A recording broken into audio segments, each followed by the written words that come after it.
Well, happy 200, my boy. Hey, 200. Cheers, Oh, big sorry. ears. Now, give me 1 second. I'm cracking this bottle of JD. Oh, right. I'm That's drinking a been sitting gin on out my... of a bear cup. See Okay. how upside down it looks like there's a bear? Yeah, See, it's got little that's fun. fuzzy ears. Very fun. Very fun. Insulated. It's one of those insulated It's ones. like, it's very impressive, yeah. It's got 2 layers. All right. Oh, please don't use your teeth. You just got them fixed. Oh, yeah, shit. What would I Jesus. do without you?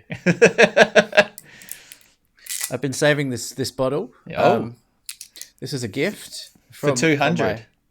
from my dad Oh, for oh. from getting that new job. Oh, really? Well, Yep. that's very kind of him. Yep. And if there's any podcast that you do in which a present from your dad would be probably most relevant, it's Deep Thought. Exactly. Exactly. That's, So I don't usually drink whiskey, but I'm making an exception because there's nothing else in the I house. see. All right. Cheers, man. Congrats to us. Stradahovsky. Congrats.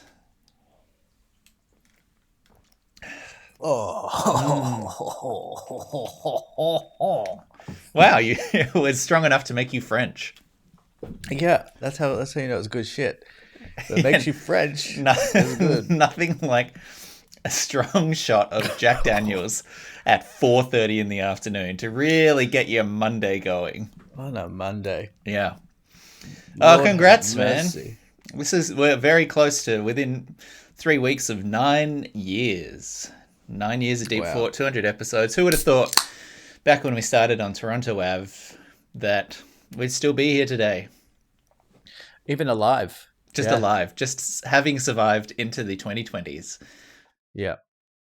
No, it is some sort of feat, you It know? is.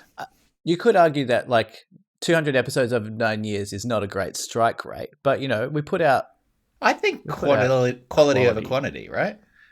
but we don't do that either.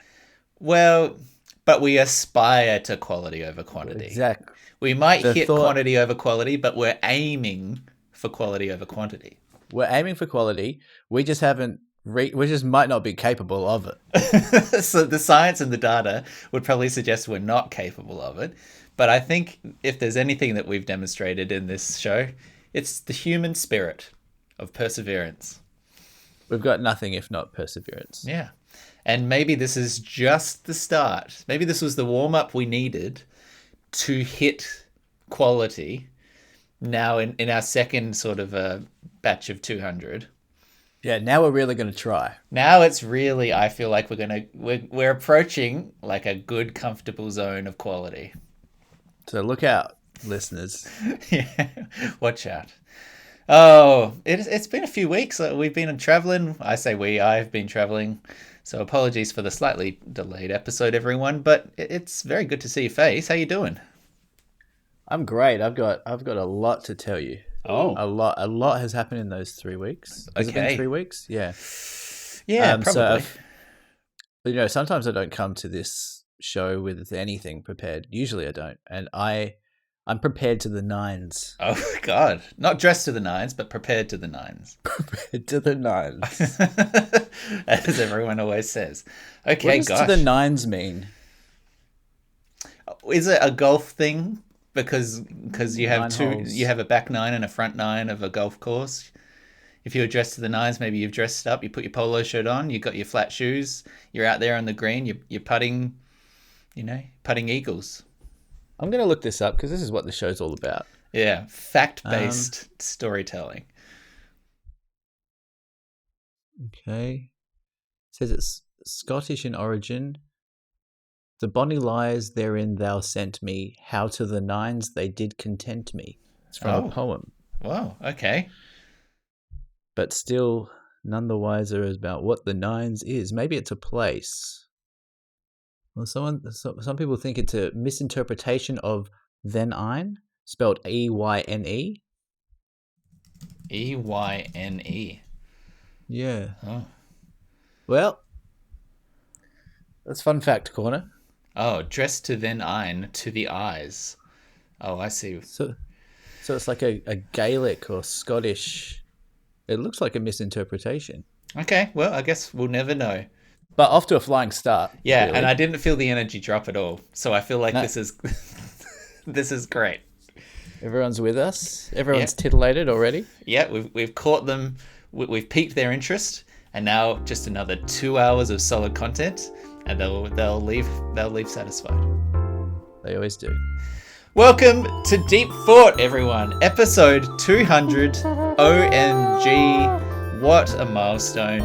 Everyone said we couldn't do it, and to them we said, fuck you, and we did. So Fuck off. now we can go dance on their graves because they all died of embarrassment. Sitting through the internet with me on this milestone occasion, just for a change, it is my friend, Michael Zabrecki. How we doing? How's it going? I'm great. Loving life. You're looking good, you're yeah. looking swole, you're looking fit, you're looking tight, you're looking great. Hell yeah. Let's get into Hell this yeah, next dude. Hell yeah. Bicentenniversary. Ready to pod. Yeah. My name is Nick. Thank you. Thank you all. Sure as Thank hell you. is. Sure And as hell is. You may have noticed from your podcast feed today, we have brand new artwork. And So that's good. all thanks to our friend Sean, who did our last artwork, but 100 episodes in, time for a change. So freshen up the place as we go forward. Thank you, Shawnee. Thank you, He's Sean. done a great one. I like how he's done all of our kind of catchphrases, I guess, for lack Yeah. of a better word. Just Yeah. little memes from Yeah. the show, which means he really listens as well. He's a true fan. And I don't know if there's anything to read into the fact that the evolution of our artwork over these 9 years started sort of side by side in a really affectionate kind of pose, and then became a little bit more front facing with weaponry in the last iteration. And now we are back to back. We're not even looking each other in the eye. So I feel like this relationship is degrading, and who knows where it'll go next. Yeah, Nick, for the 300th will just be two dots in the distance Yeah. on opposite ends. No, completely walked away from each other. But thank you, Shawnee. Love your work. You said you have a ton of stories. I have a few stories. I feel like we've got a core topic here as well that I want to touch on. I feel like it's time for some meaty, actual substantive discussion today. We've got AI lined up in the chamber.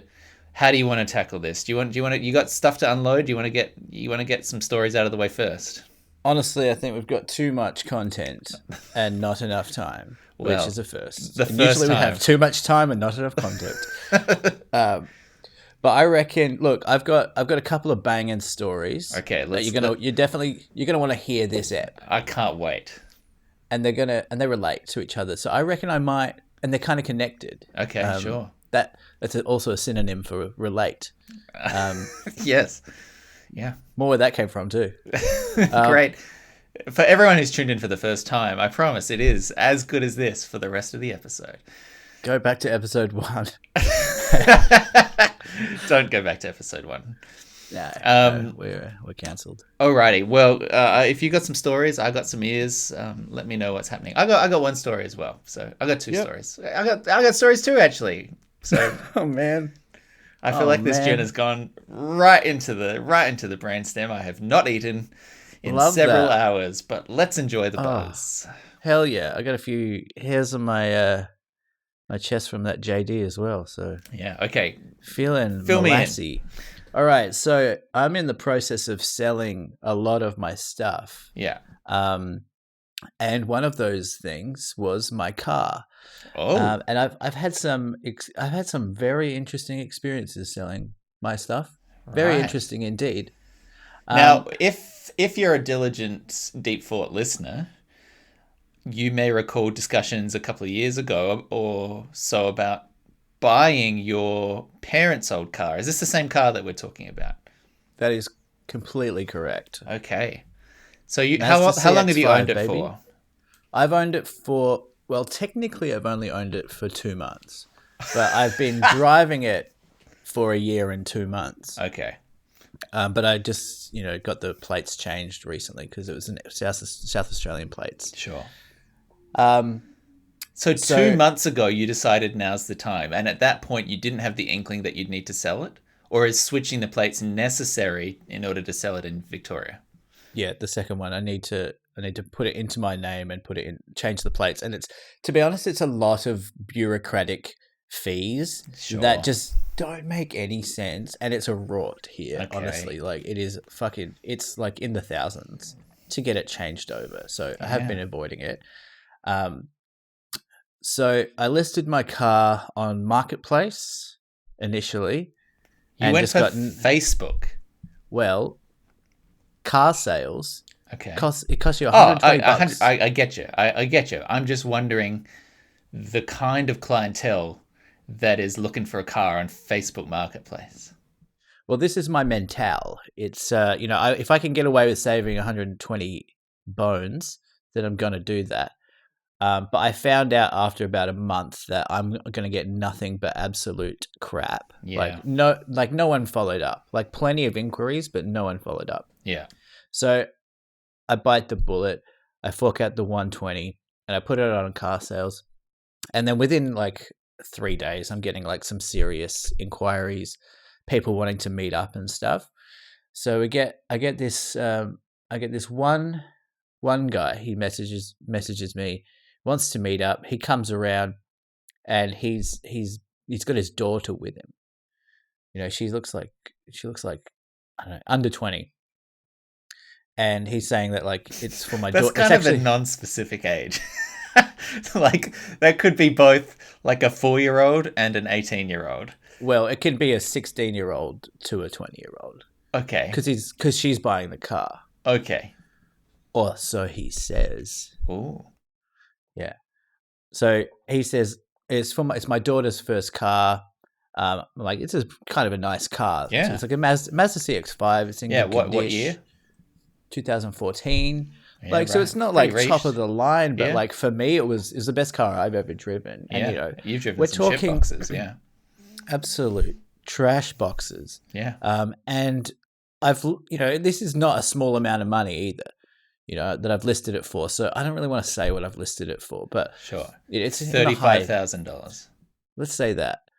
So he says that he wants, I'm like, oh, do you guys want to take it for a test drive? I've looked up all the legalities of that, checked with my insurance. You can, if you're in the car with the person test driving the car, you're covered. Okay. So I've got all that, but he says, no, it's all good. You just drive her around, like so she can get to feel. So I'm driving, and he's waiting That's off. weird. I thought it was a little bit weird. What is she going to learn from that experience? Well, she just How the radio first works. of all, what does she know about vehicles? That's my point. Yeah. If you're not driving it yourself, what are you learning from a test drive? More to the point, I know nothing about vehicles, so I can't narrate. And so I'm just forced to make small talk with this young woman. And let me tell you, Nick, making conversation with young women, not exactly my forte. Any women, I'd say.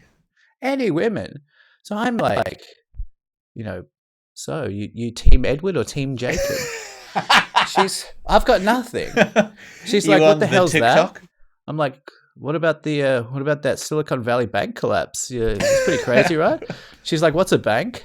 That was my emergency card. I've got nothing here. Yeah. So that was your guaranteed fallback. And when that falls over, like, oh my God. Like if we can't talk finance, then, I got nothing here, Toots. Yeah. At one point, I asked her if she was at uni, and she said, "Are you trying to work out how old I am?" And I was like, "Ooh, not touching that." Oh, that's yeah. Silence for the rest of the trip. I feel a little bit creepy when you asked me. Well, that's weird. Okay, so let me war game this. He's like, take my daughter for a test drive. You were driving the car, so she's not learning anything about how the car actually works, right? In Definitely that scenario, why is he not in the car? Why can't he be in the back seat? Who knows? I don't know. I don't really care. I just took her around the block. I'm kind of trying to point out things. This is But the she's indicators that makes the lights flash on the side of the car. shit like that. Shit like that. By the way, I don't know this vehicle. I don't know any vehicles. I don't know what to say about them. She said, oh yeah, it looks like it drives pretty smooth. And I said, yeah, it's a smooth ride. And that was about as technical as I got. This is a 6-speed carburetor. You got the twin axles, 4-wheel drive. You know, can reverse in both directions. You got the spoiler, which makes it go spoiler. faster, as you know. You're a scientist. No NOS, but you could act that on. Bluetooth optional. Heated seats if you put a hot water bottle down. Yeah, all the good shit. So we do that. We come back pretty quickly because she wasn't giving me anything, and then they do the thing where now this is like a very Italian guy, right? Okay. And the daughter's Can pretty I, Italian just for the sake of my mental picture, can I picture Christopher Maloney? Who's that? Okay, the guy from Law and Order SVU? Or can it maybe like a James Gandolfini in The Sopranos? How Italian are we going? We're getting closer, but Okay. think Pacino. Chopper Reed moustache, Okay. which is grey, but also slightly portly Italian guy. Okay. Italian Australian. Did he look like he could have served me a margarita pizza at La Trattoria? 100%. Okay. I'm in the zone. Could not be more on the money with that. Okay. So then we get out, and it's kind of awkward because I know they want to discuss it. So I say, I'll let you guys discuss, and then you can, just sing out. I'll be in my house, just doing nothing. So they come out, and then he's doing the thing where he's just like, well, so there's a couple of scratches here, and it's definitely not a new car. Starting the haggle process, yeah.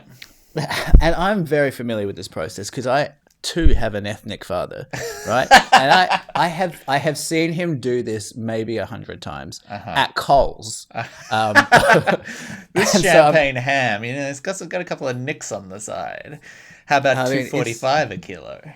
I've seen him negotiate at Coles. I'm not going to lie. And win. Wow.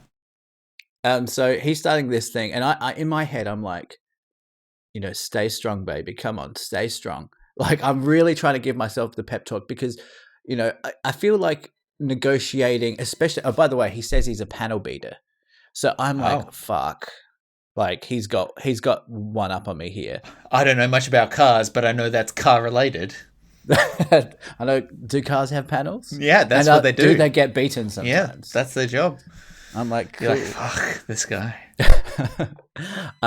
So he just comes straight out. He's like, right. So, what's your final offer?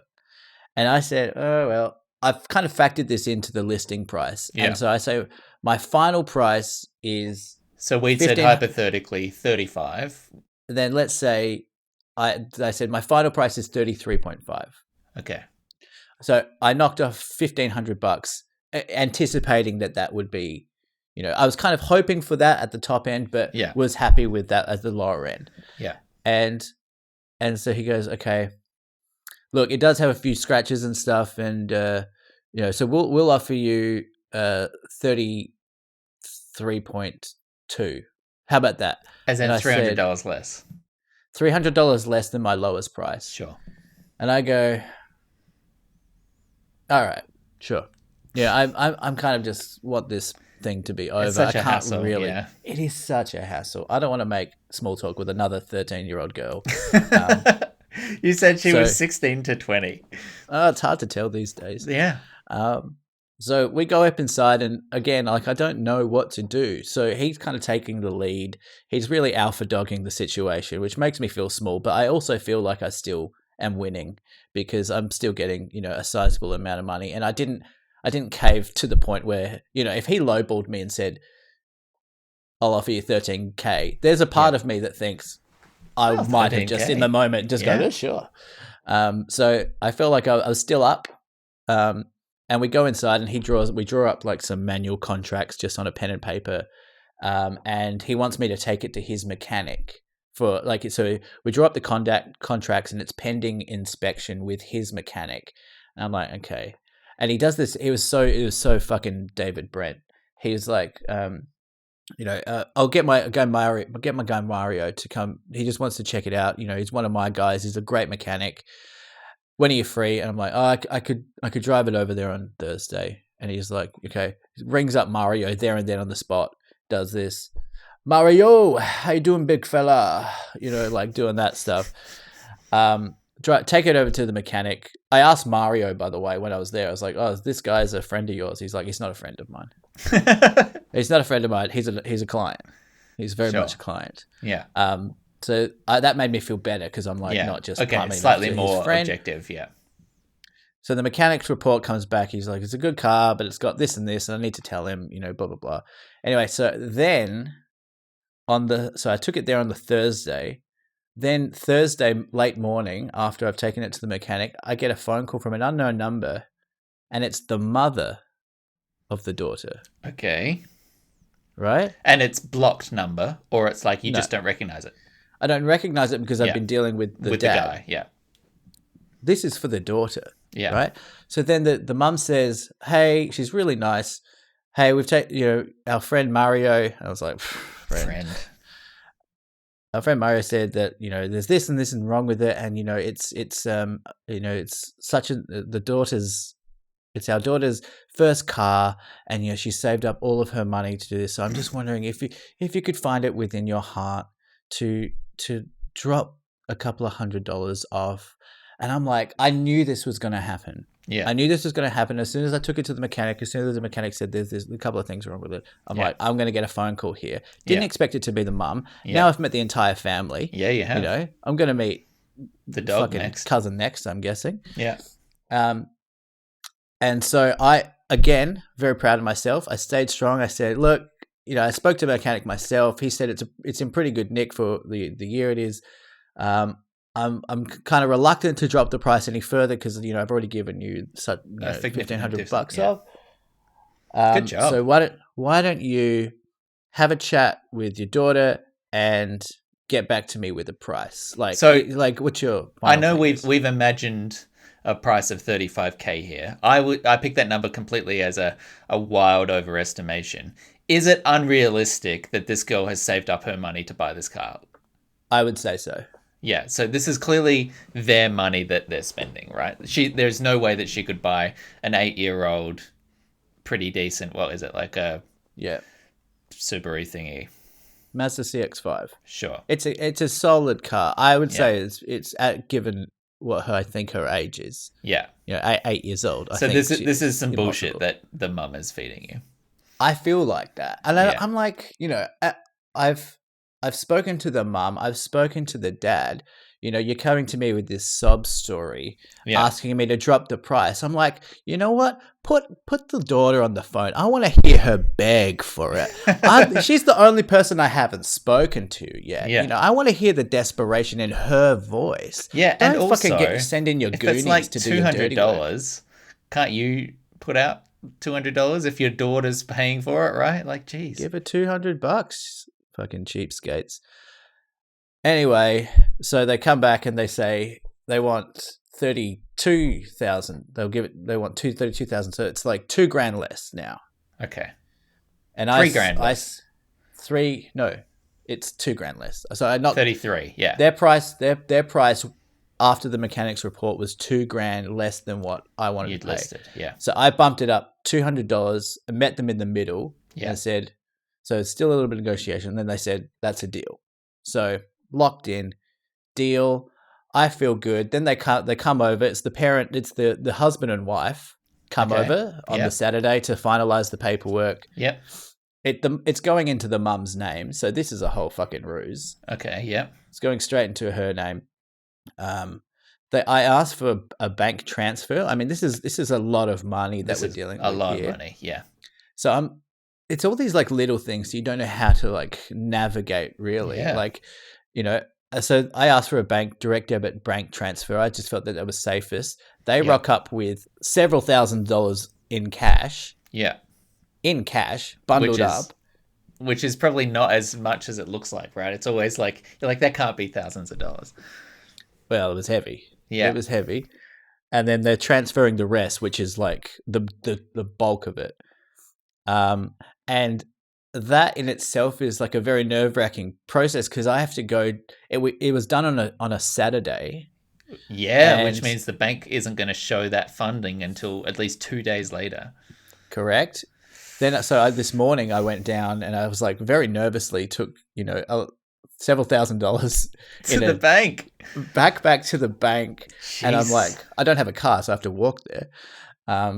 And I'm taking it to the bank, and I was actually nervous. Like the woman serving me, the teller, she asked for my ID. I knew they were going to because it's Of course. that much money, and I like literally dropped it because I was shaking. And then I was like, this doesn't look good because I've It's got weird, yeah. all this The cash in an brain's going envelope. I'm wild, like, yeah. if I'm her, I'm thinking drugs too. So Yeah. I'm trying to use every break in the conversation to let her know that why I'm selling my car and blah blah blah. So I'll give her the whole story. She was sweet as pie, and then I'm also just waiting for this other check Big to come lump, through to my yeah. bank, which thankfully it did at Yay. like noon. So that's all done. But Is yeah, that the quite a largest lump sum saga. you've ever had transferred in one hit into your Oh account? yeah, yeah, by a lot. I when we were making Good Grief season 2, we were waiting on some international funding from the sale of season 1 overseas, and it had been months and months and months and months and months and months and months and kept being put off, and they kept promising that it'd be processed and blah blah blah blah blah. And then out of the blue one day, I just looked in my bank account and it was there. And it was the most my bank account had ever jumped in one Yeah, hit. It's the most surreal feeling. it is. Yeah, strange as. Yeah, you feel like a different person. It's weird how money can affect you. Just this little figure that Yeah, exists in the tiny corner of your mind. yeah. Because money's not real, No, and you just have this figure, and you're like, I could do anything right yeah, now. I mean, it's power, obviously, but it's like this feeling of freedom, and it's not. I don't like it. I don't like that. It makes you feel that way, but it does. yeah. Well, I'm glad that it worked out and that it wasn't some horrible scam where you ended up chasing banks and chasing police and lawyers and all kinds of other headaches. So, for all Yeah, of the hassle, that would have been an absolute nightmare, and that was all running through my head. Like before yeah, the check clears, it's like you're thinking worst case scenario. yeah, yeah. There's actually ads running here in New Zealand for a car dealership brand where the whole premise is this lovely old grandma and grandpa come up and meet this guy and test drive his ute, and he says, yeah, just pop around the block, and he stands there, hands the keys off to the grandma and grandpa, and they like give a wave and drive off, and then it cuts to 12 hours later and he's still standing outside in the darkness, and they're like, oh, I bet you wished you sold it through us.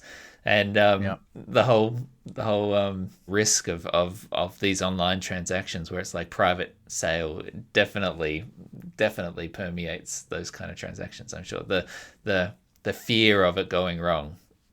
yeah, Yeah, and I am generally quite trusting of people too. I feel like I haven't been you're a beta burnt. cuck. Yeah.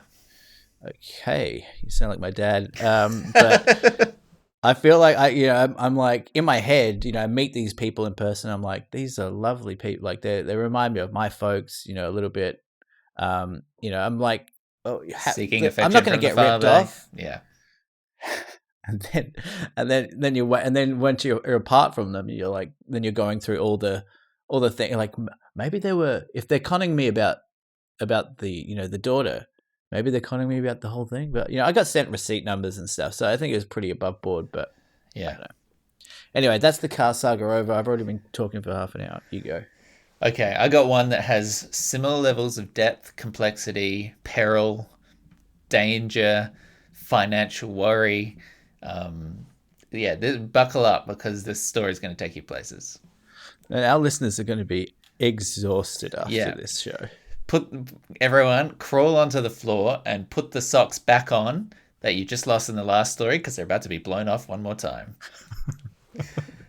So I just spent a couple of weeks in Adelaide. I went back for a wedding. It was all very nice. saw lots of friends, went to the Fringe, foreshadowing for a future story. And also because, yeah, I work out. I went to the gym a few times, Nice, So dude. much. So what, Nice. you gonna sue me? So what? I work out, yeah. What's the matter with that? You got a problem, Sobering. man? You want to take this So, outside? Yeah, well, good luck. Good luck is all I'll say. yeah, because I've been going to the gym, I've been working as out. as I said before. As previously established, gym, place I've been, yeah. Do you want to keep I going know around what in all the circles names with of the this things are. conversation? Are you repeating yourself with your questions? Maybe, but that's on you. Yeah. Um, so I was at the gym and I had been working out for maybe half an hour at that point. And I'm a conscientious gym user. I bring a towel, I bring a drink bottle. I clean up after myself. I think that's Love that. very reasonable, basic expectation of all users. And brought my towel along. Doing some hard work, hard reps. Sweating a bit, mop on the Very brow, nice. putting the towel back Love that. down on the ground or on the bench or whatever I'm doing. Half an hour in, it's been getting a bit of use. And then I think I'm at the bench press, doing a set, stand up, mop the brow a bit. And as I pick up the towel and press it to my face, I feel something move. And No. a spider falls out of the towel across Oh. my face, down my body, and scurries off across my lap and onto the ground and runs away. Oh my god. And it is the most shocking, most horrifying, awful feeling. And immediately it's disappeared. I'm looking around. I'm like, where did it go? Why the fuck was it in my towel? Where is it now? I can't see it anywhere. Did you get a read on what kind of spider this was? I know in the nature of this kind of story, the tendency is towards exaggeration, but I am reining myself in here when I say that the actual size of it was genuinely like quite a meaty size for a spider. I would say a diameter of 8 centimeters plus. So about the size of my asshole. Yeah, a very common metric that everyone would understand. It was not just a tiny little jumping spider. It was not just a little daddy long legs. It had some meat on those legs. Black? And it was brown and it had places to be because it moved fast. And I had so many thoughts through my head. The first is, has this been in my towel for the past half hour? And every half hour I have been pressing this spider into my face. Or worse, has it been somewhere in the vicinity, seen my towel, thought, oh yeah, nice little hidey hole, and then had the fright of its life when I picked it up and pushed it into my face, but then immediately afterwards, bad result, and I could not see it anywhere. And my next set or whatever, I wanted to carry the bench to a different place, and I was like on the ground. I was looking underneath, all this every side of it to see where the fuck did this thing go. I like picked up the towel very carefully. It's like, it's not there. This fucking thing vanished. But for the rest of the workout, I was like, it is here somewhere, and it is probably angry at me. What am I going to do? The spider with a vengeance. Truly the most horrifying gym experience I've ever had. I imagine that this is what it feels like to work out in prison when you don't when you don't know if you're going to get shanked. You're just constantly looking could come around. from any angle. Because you've got the fear. You're doing some. I mean, you've sent me your stats, Nick. You're doing some seriously heavy numbers there, my friend. Well, thank you. Yes, I do work out. I go to the gym a bit. You go to the gym, yeah. And that coupled with fear. I mean, maybe you could channel the adrenaline into the set, but I think you don't want your mind to be somewhere else. That's true. You want to be focused. But that is an interesting thought. Maybe there's a glass half full here that I wasn't considering. Maybe that should be part of my weekly routine. Bring a spider. Next time, bring your own spider. Let the fear motivate some higher rep counts. 100%. And you could take it up a notch once you get used to that. You could get you could say to a guy in the street, say, "Hey, just I'm going to go do a workout. Yeah. Every now and then, just come out of the blue and just punch me in the face. Yeah, I mean, it becomes logistically more complicated because he has to be an Anytime Fitness member. So either he existing membership or you convince him to do like a week trial. But that's just bureaucracy. Like we can sort through that. You can work it out. Yeah. Yeah, but that is terrifying. I would absolutely hate that. I've where my parents used to live in Waterfall Gully. There's a lot of kind of spiders around there. Yeah. And a few times there would be, get out of the shower and Mum would always have the folded up towels on a rack. And a few times I took off the towel to like dry myself off, and a huge spider, like a white tip as well. Yeah, like ones where it's like you could actually, there's some peril. Yeah. I hate the ones that are kind of long and then wide at the front. They look like Ferraris. They look like a sports car. A Ferrari? You mean like longer than they are wide? Yeah, maybe like a Harley Davidson. It's like it kind of starts thin but Harley then goes Spiderson. out. It's got that real V-neck kind of shape. Yeah. Those are the scariest ones, the Formula One spiders. I've never heard them compared to race cars before, but I see what you're getting at. Yeah. I hate that. Gosh. I don't know if it's the gin, but I feel very warm. I think it's the gin. Yeah. Okay, I got another story later, but you feel like you got another one? I've got another one. Okay, cool. Do you want to do tit for tit? Well, let's get these tits out, yeah. Couple of tits. So this is related to me, my last one, I guess. So yeah, apart from selling my car, I've been selling a whole bunch of other shit, including including some music equipment. And I had listed the other day it doesn't matter what it is, but it's a piece of musical equipment. And I listed it on Gumtree, my favorite triangle. And I got listed it on Gumtree, and I'm listing this for $180, right? So I get a message on Sunday last week from someone called Tanya. You can only see the first name. Okay. Saying, would you do $100? Okay. I'm like, that's a bit cheeky. Okay. Yeah. That's almost half off. It's not very nice. And so I wrote back, I'll do 160. To which she replied, 120? Pick up today. So I didn't reply because I'm not bothering with this shit. She's gonna keep lowballing me. No. Yeah. Right? So that was on Tuesday. Then 4 hours later, she says, okay, I found an extra $30. Uh-huh. Didn't reply. Half an hour after that, 150. Lol, please, with like 5 E's. Ugh. Right? So I'm confused at this point because this is kind of like music equipment that I would you use it with Ableton. It's like an Ableton controller. Sure. The name is Tanya. I don't want to generalize, but most of the Tanyas I've ever met wow, have like, been okay, 45 everyone, I feel like to 50 we might plus. be getting some generalizations coming in. Well, you hear Tanya, you think boomer. Okay. Okay. I don't know many young Tanyas. Uh-huh. Right? So I don't reply to that either. She says, lol, please. I don't reply to that either. I haven't responded since I said I'll do 160 as my final offer. Yeah. Then 3 days go by. Yeah. And she sends me a message saying, testing 1 2 1 2 3. Wow. That's bold, right? That's very bold. That's super bold. So now I'm intrigued. Okay. And I wrote back, does this usually work for you? She replies instantly, are you annoyed? Okay. I'm like, what? Are you annoyed? I said, I'm curious more than anything. Yeah. Then she said, I'm going to be famous. What? I'm going to be I'll screenshot this to you. I believe you. Yeah. Insane.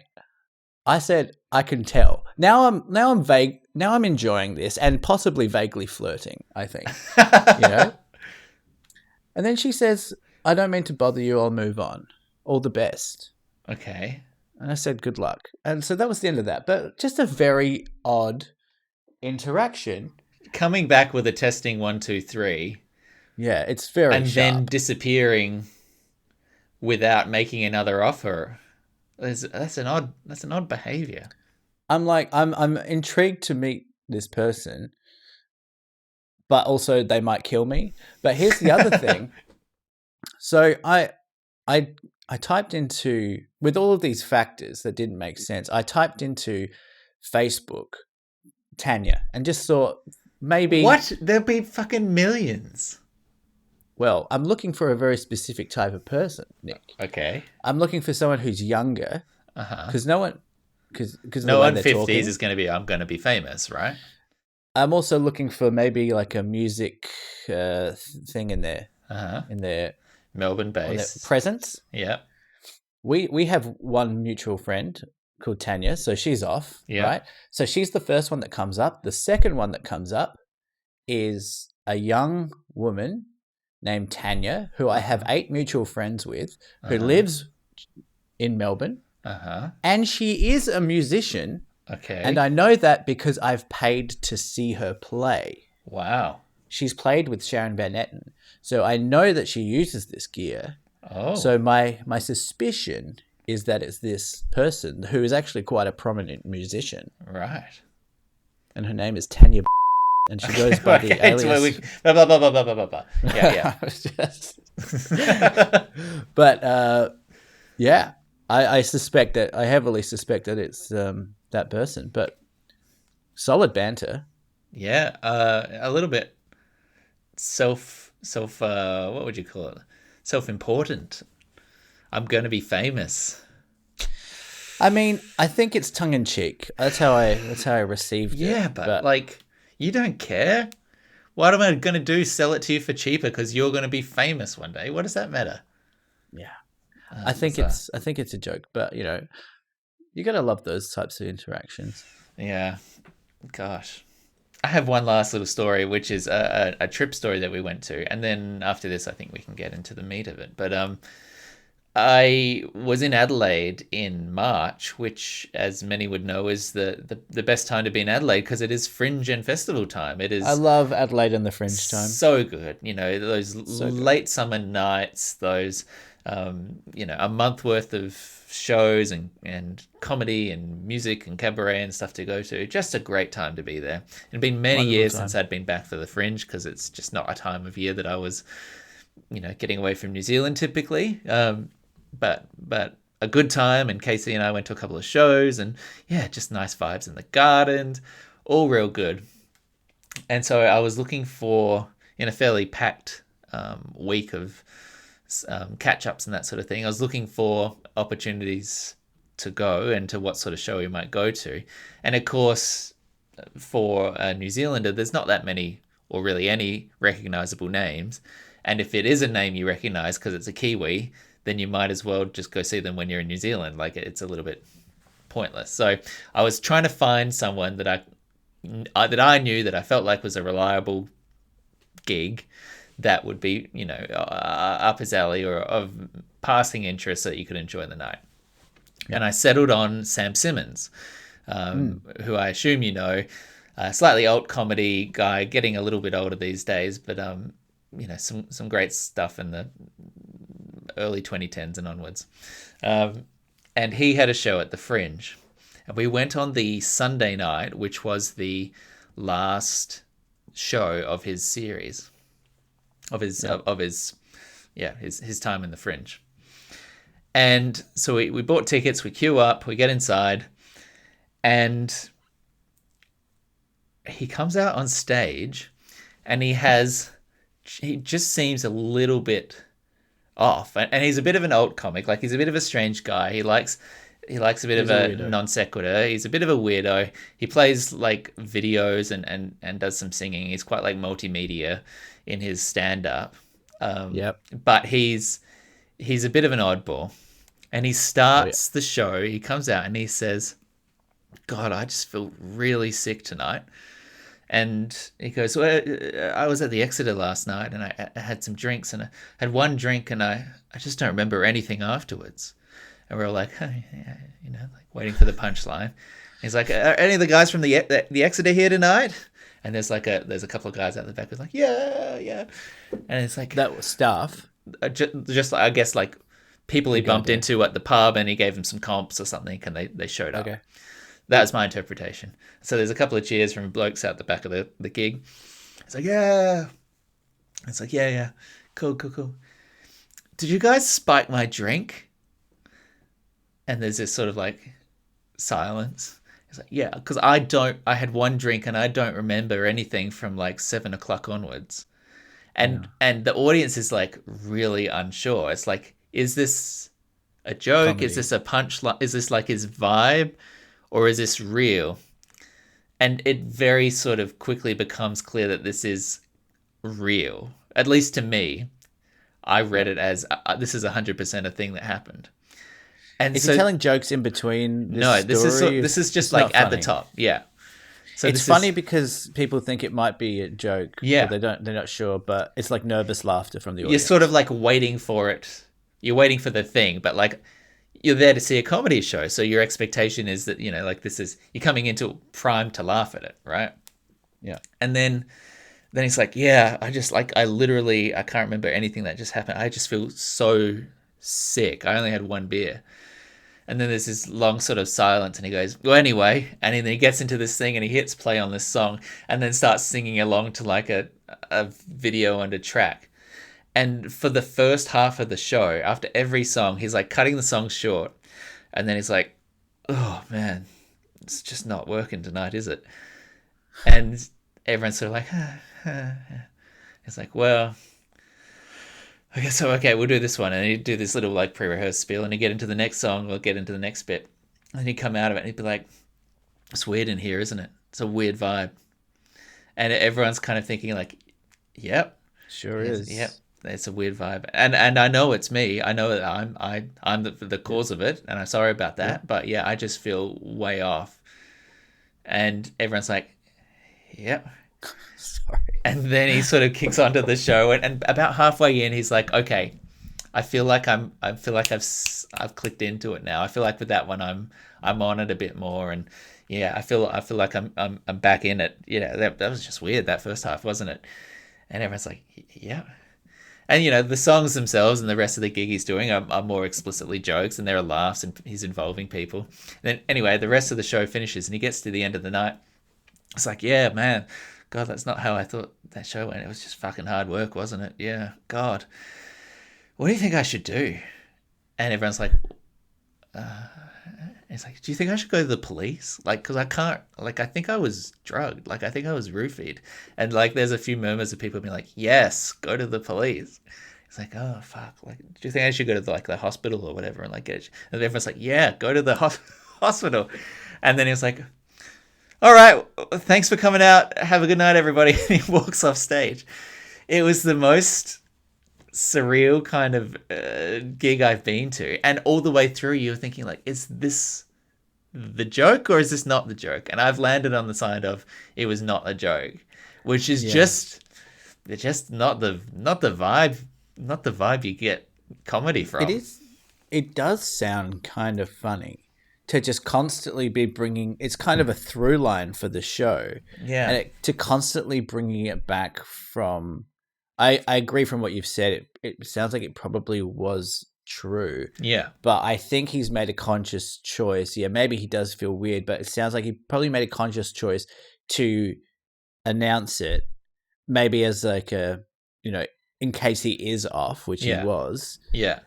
And then it is funny to just be oscillating between. It's funny on paper to be oscillating between this memory loss that he's had and also just his regular performance. Yeah, but it just sounded like traumatic. Like, I wouldn't wish that on anyone, to like be drugged, roofied against your will, and then wake up the next day and be like, what the fuck? And then have to go on stage and like, make a livelihood. Like, it was weird. And it definitely didn't connect thematically with the show. The show was all about technology, and it was kind of Bo Burnham-esque about like how we're losing ourselves to social media, and like all of his stuff was stock imagery, and it was just very much not the theme of the show at all. And in fact, Right. the ending act of the show was about him trying to work out what the theme of the show was, but in a scripted way and making a point.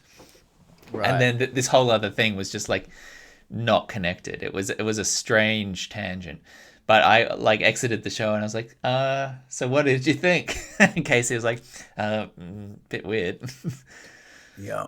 Yeah, Yeah. he is. Sam Simmons is a strange guy. I've seen him play a few times. Yeah. He's interesting. I've seen him play I and really laughed my ass off. Like when he's on, like I've really enjoyed it, and this just did not feel consistent with how I'd seen him before. Yeah, interesting. Mm. But you had a good time at the Fringe. Apart from that, did Casey like the Fringe? Yeah, I mean, we didn't. There's so much to see really in that thing. So we only really went to the Garden. We went to a couple of shows there, but that's a nice vibe. We didn't go to anything sort of cabaret or, you know, drama like the festival side of it at all. But good to get a taste of it because that's it's definitely the best time to be in Adelaide. Oh yeah, just walking down Rundle Street without any Yeah, cars. yeah, All yeah, the gardens lit up. It's a yeah. beautiful time. It's great. Beautiful time. Oh, is that our stories? That's story time. Well, I feel like we should go and get another shot and then jump into some real talk about an actual topic. Let's do it. All right. Time for another shot. You're such a professional, dude. You're such a professional. It's just because I've spent so many fucking hours of my life editing this shit. I know, but I love it. I love watching you. Love watching you work. And this is not going to make any sense to anyone. Shots. Cheers. Cheers, big boy. And we are going to do 200 shots because it's the 200th episode. So I imagine by the end of this, we're going to be wasted, man. Oh, yeah. It's going to be coursing through our body. It already is. When was the last time you threw up from alcohol? I've never thrown up from alcohol. You're such an idiot. That's not where I thought that question Sorry. was going. I lashed out. Oh, immediately. Sorry. I feel warm. Yeah. It is everywhere. It's like I'm there. It's like I'm there giving you a big old hug. Big hugs time. Yeah. Gosh. Okay. So, we're an hour in, but I think this is the perfect time to get into the meat of the show. And, given our previous history, maybe technology related topics are not everyone's forte on the podcast, but I reckon we've gone too long without acknowledging it. It is time to talk AI. Well, I think this has gone mainstream, so I think it's not niche. Absolutely not. It's not exclusionary. So when we're talking AI, I feel like in the most recent sort of 6 months of it, we're talking about a couple of different things. We're talking about the OpenAI conversation chatbot stuff, ChatGPT. We're talking about image generation stuff, which we have touched on, the Mid-Journey and that kind of thing of image creation. But we're at a point now where computing is using these vast databases of data, really, of image sources or text sources, harvesting it all, learning from it, and now reaching a point at which it can spit it back out to us. So there's a whole bunch of interesting things here. As a intro, Michael, tell me where you are now with your expectations of AI and how you see it today. So I used ChatGPT for the first time last month, and I'm not as up to date with all this shit as you are. But it kind of leaked into the zeitgeist in news features, news articles, conversational things. So it's on my periphery. Then it's kind of like, oh, I'll try this thing out. I'll jump on. Also, in my line of work, I spoke with a journalist who we had a weird conversation with it about. I asked him if I hadn't used it yet, but I asked him if he was worried about ChatGPT taking his job, and he had actually just written an article about this very thing. So we had this fascinating conversation about it. And so I jumped on there and I tried it out a little bit, and I was literally blown away. I was blown away to the point of holy, like a little scared. Yeah. Because I felt that this And but so I tried it out a little bit, and then I started to actually I spent some proper time with it, and that's what I could, because you could type in, how many listeners does Deep Fort has, and it will tell you Deep Fort is, we don't know what Deep Fort is. So I'm like, oh, that's obviously false. So then I'm starting to ask it questions, and I'm starting to use it for work and stuff, and I really do I got the sense that like this is the start of something this is the future. And by that I mean this is like the future that we all imagined Yeah. now. Yeah. And I know that it is just an aggregate of things that are on the internet, but the answers that this thing gives is so mind-blowing to me that it's just that the scary thing to me, and it's like a nervous kind of giddy scared. The thing for me is that this is going to explode. Yeah. Like this is the start. This is the genesis. This is the crack in the wall. Like the dam is about to open, and AI will be everywhere. It will be everywhere, and lit my brain for the last month since I've been using this has just been thinking about all of the different ways that this could be used. And it's like a tree. It's like a Darwinian kind of tree where you're like, oh, that will lead to that, and that will lead to that. And that to me is like it's going to be an explosion as big as the internet was. That leap from analog to digital that we made in the 90s or early 2000s. And also, that leap that we made from the Nokia 3210 to the smartphone. Yeah. Like it feels as colossal as that, and probably way bigger because it's actually exponential. Yeah.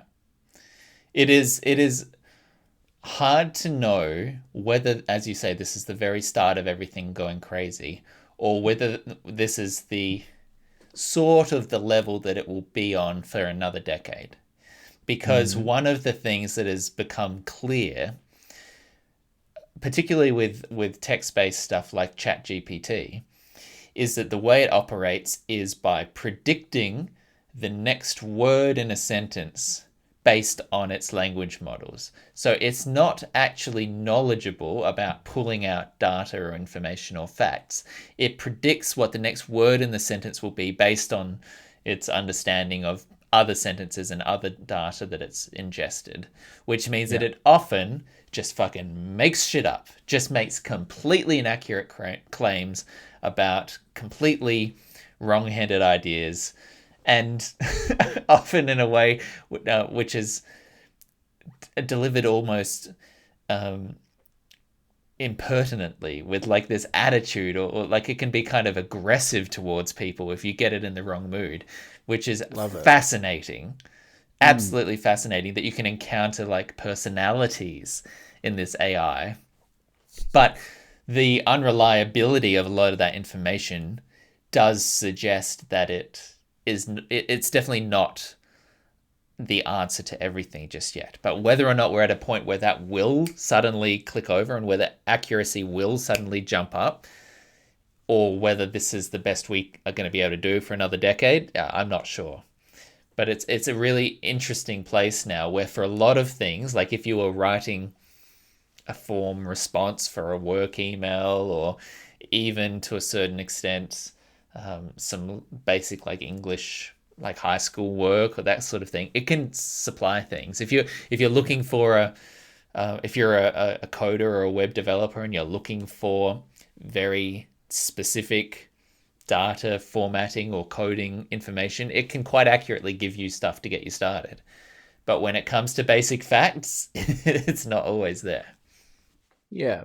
I have, so part of my job is I write articles. I'm basically distilling scientific information. I'm basically reading research papers and then writing news articles about them. So this is actually, just a slam dunk as far as, taking the legwork out of that. And I've experimented with ChatGPT for that purpose. And obviously rewording that text. Like I'm not Yeah.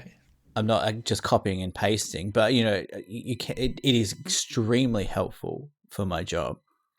I have so many questions, around this stuff because it raises so many questions. When I have used it for my work, I looked up. My first question was, is this going to homogenize language? If everyone starts using this, if everyone starts using it for their job, are we just going to be getting the same type of writing? So I looked into that, and then I was wondering how high schools, how are universities going to police this? Because it's going to change universities. It's going to change education. Yeah. If kids are just copying slabs of Chat GPT text, and I know you said that there's some problems with it, and there definitely are, but it's also pretty fucking good. Is that going to create a problem for universities? Then from that, I found can that I interject a quick story there? I saw coverage of a university professor, I think, let's say for the sake of this story, a history professor, who asked ChatGPT to write an essay, a tertiary level essay on a history topic, took that text and submitted it to his students, and for an assignment asked them to go through ChatGPT's essay and write up all the inaccuracies and all the wrong statements that it had made in the AI, which I think is a fascinating and clever kind of twist on that narrative. Yeah, absolutely. Like it's cool that I mean, your first thought is that like those institutions are going to struggle, but like if they're good professors, then this is what that journalist was telling me when I was like, are you worried about your job? Because journalism is probably one of those first professions that you think might go. And he was like, no, what you need to, this is going to be the future, but the people that are going to keep their jobs are the people that are going to learn to utilize this tool. And it's a tool. So you need to learn how to use it. And that's kind of why I got onto trying it out. But the other thing was, sorry, I've written this down, so I want to remember it. The other thing was that, so in using ChatGPT for work and kind of paraphrasing what it had given me in terms of information, I wanted to check whether or not this could actually be detected. And there is already free software on the internet where you can put in your text, and it will tell you how AI generated it is. Oh, and it will say, the first time I did it, I just copied and pasted everything that ChatGPT gave me, and it said it was 91% AI generated. So wow. So I'm using that as a kind of a measuring barometer stick, and a kind of to bring me back in. But have you compared it to your own writing, like naturally, like just a plain article you wrote yourself? No, I haven't. And to be honest, what I found was that it doesn't actually take that much rewording to get it to a 99% human level.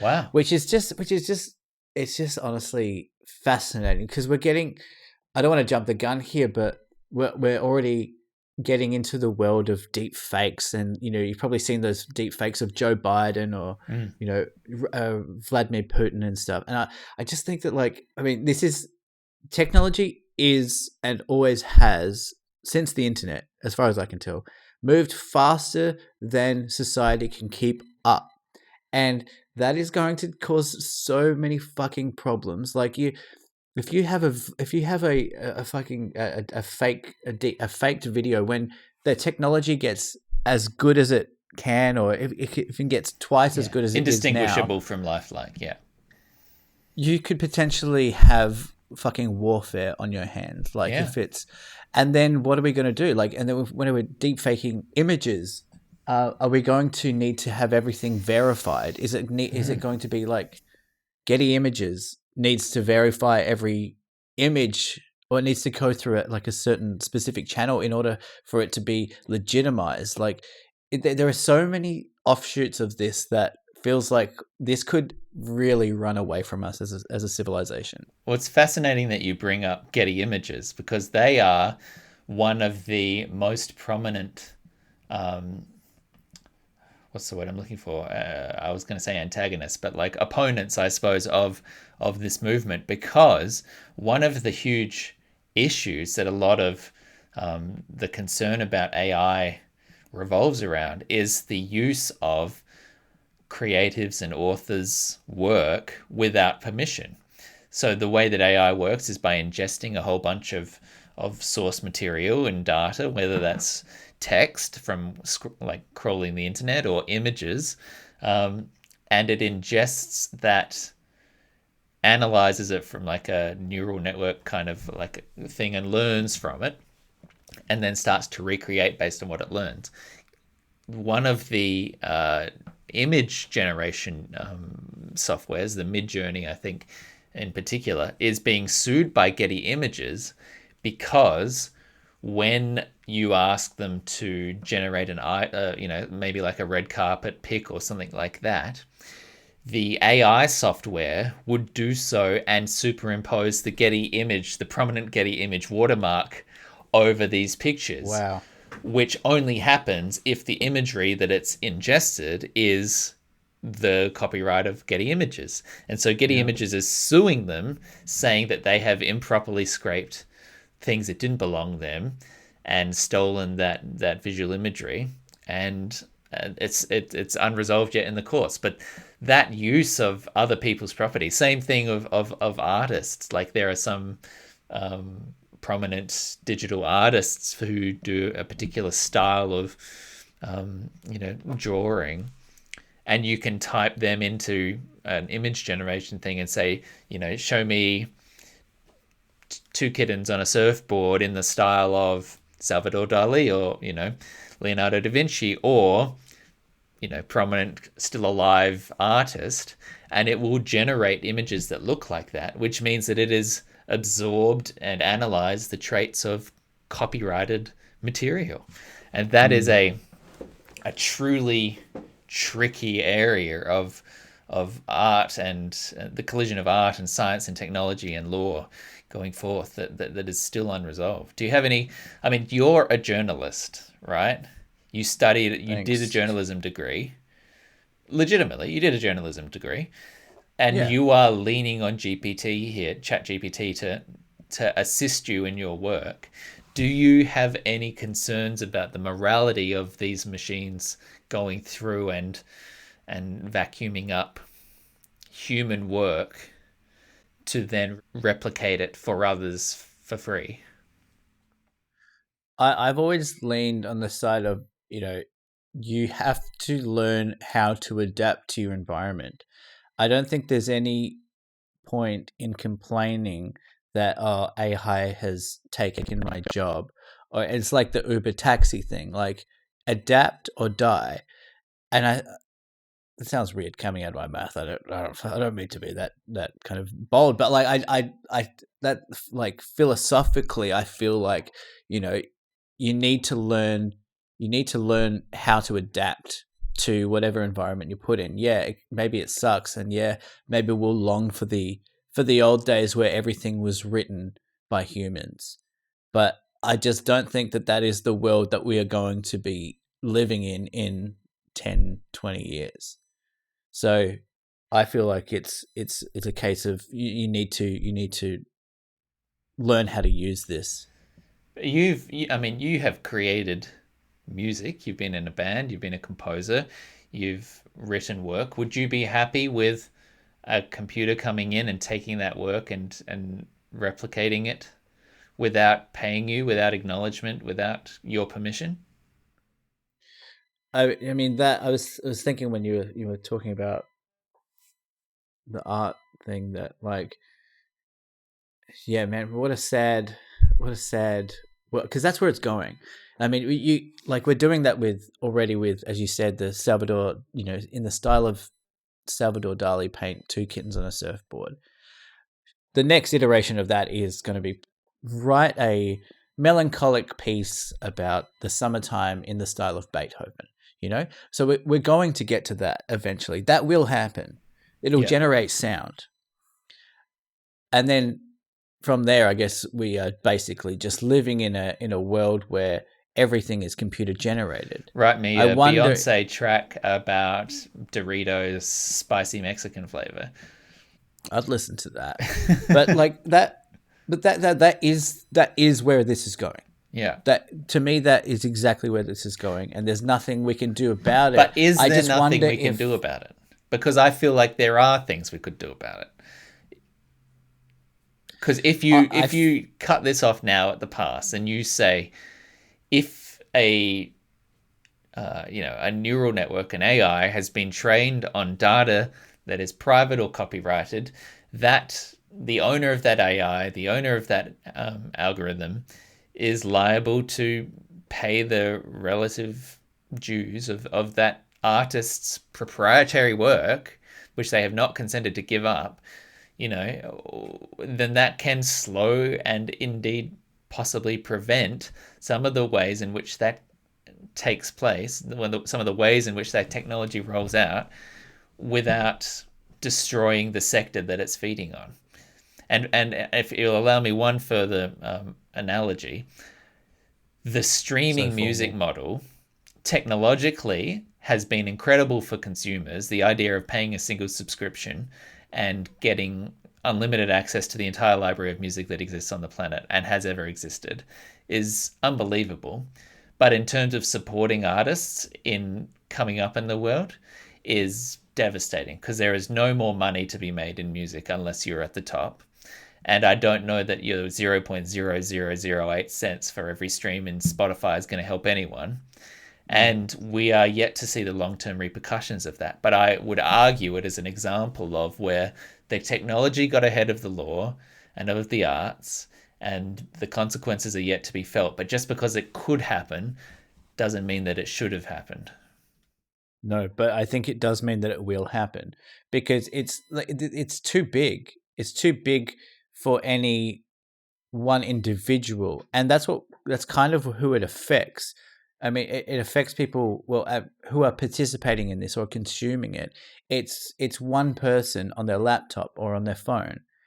Right? It's all well and good to think, oh, maybe we could slow this down, but it's kind of like piracy. It's kind of like, I just watched the Pornhub documentary that Netflix put out. If you upload a video of someone who doesn't consent to it, that video is just copied and copied and copied and copied, copied until it's like, how can I ever take this down? Yeah. I just feel like it's a tidal wave, and I don't think that into I don't think I think people will always take the path of least resistance. And the path of least resistance in this case is whatever's cheaper and whatever's easy to access. And I feel like not chat GPT, but this type of AI technology will make those things cheaper and more accessible, and you can't stop it. And it's a But very cynical take, but like, I just feel like that's where we're at. it is possibly a realistic take, but just because we know that, doesn't that mean that we should try and prevent it for the safety of or the protection of the artists that we value, Yeah, the future? absolutely. We should definitely So is it not try and push incumbent back. upon our leaders and our legal systems and everything to protect this while it's still in its infancy? Yeah, and I guess it's not, even if it eventually happens, it's not wasted time, because at least, those artists get a little bit of extra time with their creative output, owning their creative output as they should. Mm. Even if it's futile in the long run. Mm. So there's a few other sort of tangents here that we can take. One of them, I don't know if you saw this, but Samsung was using AI on its phones to fake photos of the moon. Did you see anything about this? No. So a redditor suspected that something was up with this, but you could take a really blurry photo of the moon, with a camera phone, which for all of the improvements in that camera technology and the zooms and all that kind of stuff, is still, hugely insufficient to get a close and high resolution photo of the moon from the Earth's surface. And Right. people were taking photos of the night sky and seeing these incredible pictures of the moon and being like, "Oh my gosh, how is this possible?" Well, it turns out that what they were doing was recognizing the moon in the sky in a low pixelated version, and then it would overlay a high resolution moon in the place where it was taken and pass it off as if it was a real photo, which is a quite intelligent from like a technology perspective implementation of AI for like image recognition and substitution, but also an entirely misleading representation of what you actually pressed, the shutter on and took a photo of. Yeah. And to be honest, we're in a stage of computational photography now where everything that we take with our camera is going through so many processes and neural networks and lightning and HDR and all these other software algorithms to make the photos better. But pretty soon we're going to be in a place where everything we take a photo of is not at all representative of what the actual light hitting the actual pixels represented. It as you talked about with the deep fakes and everything, do you have a concern that we're going to be living in an even further augmented, unrealistic version of reality now that everything we see is not even going to be true to life? Yeah, 100%. And I think about UFOs this is what I'm primarily concerned with, is that now we're at, there's unclassified papers coming out from the Pentagon, these videos and stuff. Now we're at a point where we can finally film these UFOs because they do exist. But with that, we're also at a point where we can fake it. And it came so soon after. So as the technology got good enough for us to film it, the technology also got good enough to fake it. So we're never going to know. I follow a bunch of Instagram pages trying to track UFOs. Of course you do. Subreddits, videos, every video. I'm hoping that this is the one that's going to be the nail in the coffin. And yet it just, how can you tell if it's fake or not? Yeah. So that's what I'm primarily That's your number one AI fear. Yeah. Not knowing 100%. If aliens are real. Well, not being able to know if aliens are real.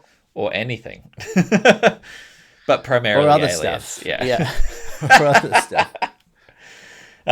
The other interesting one that my dad actually sent through to me was a question about ownership. So we've talked about the copyright infringement angle here and how these networks are harvesting up data and that sort of thing. What we haven't talked up yet is the positive creativity of these AI units. Units is not the word. AI algorithms. But there is an article here in The Economist talking about the collision of AI inventions with the legal system and the patent system.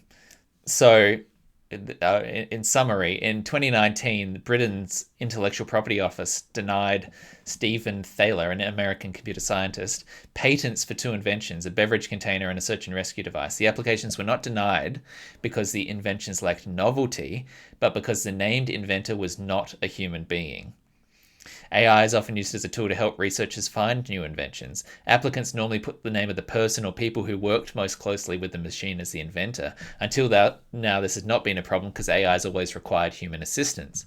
But Dr. Thaler asserts that his creative machine had come up with the two inventions without any intervention from himself, and it would be dishonest to claim that he was the inventor. So he is applying for a patent on behalf of the AI. And he's making the same argument in other jurisdictions. This case has then reached Britain's highest court. So it's actually going through the legal system at the moment. The immediate stakes may not seem that high, Um, Most of the respondents in the patent field, the scientific research field, have said that AI is not sufficiently advanced to invent without human involvement. And a ruling in the favour in Britain would sort of have limited repercussions or commercial repercussions. But the technology is moving fast, and the questions raised by the case are really kind of fascinating. There's ambiguity in British law over who or what can claim credit for an invention. And of course, the Patents Act is written 50 years ago before anyone could imagine robots doing anything.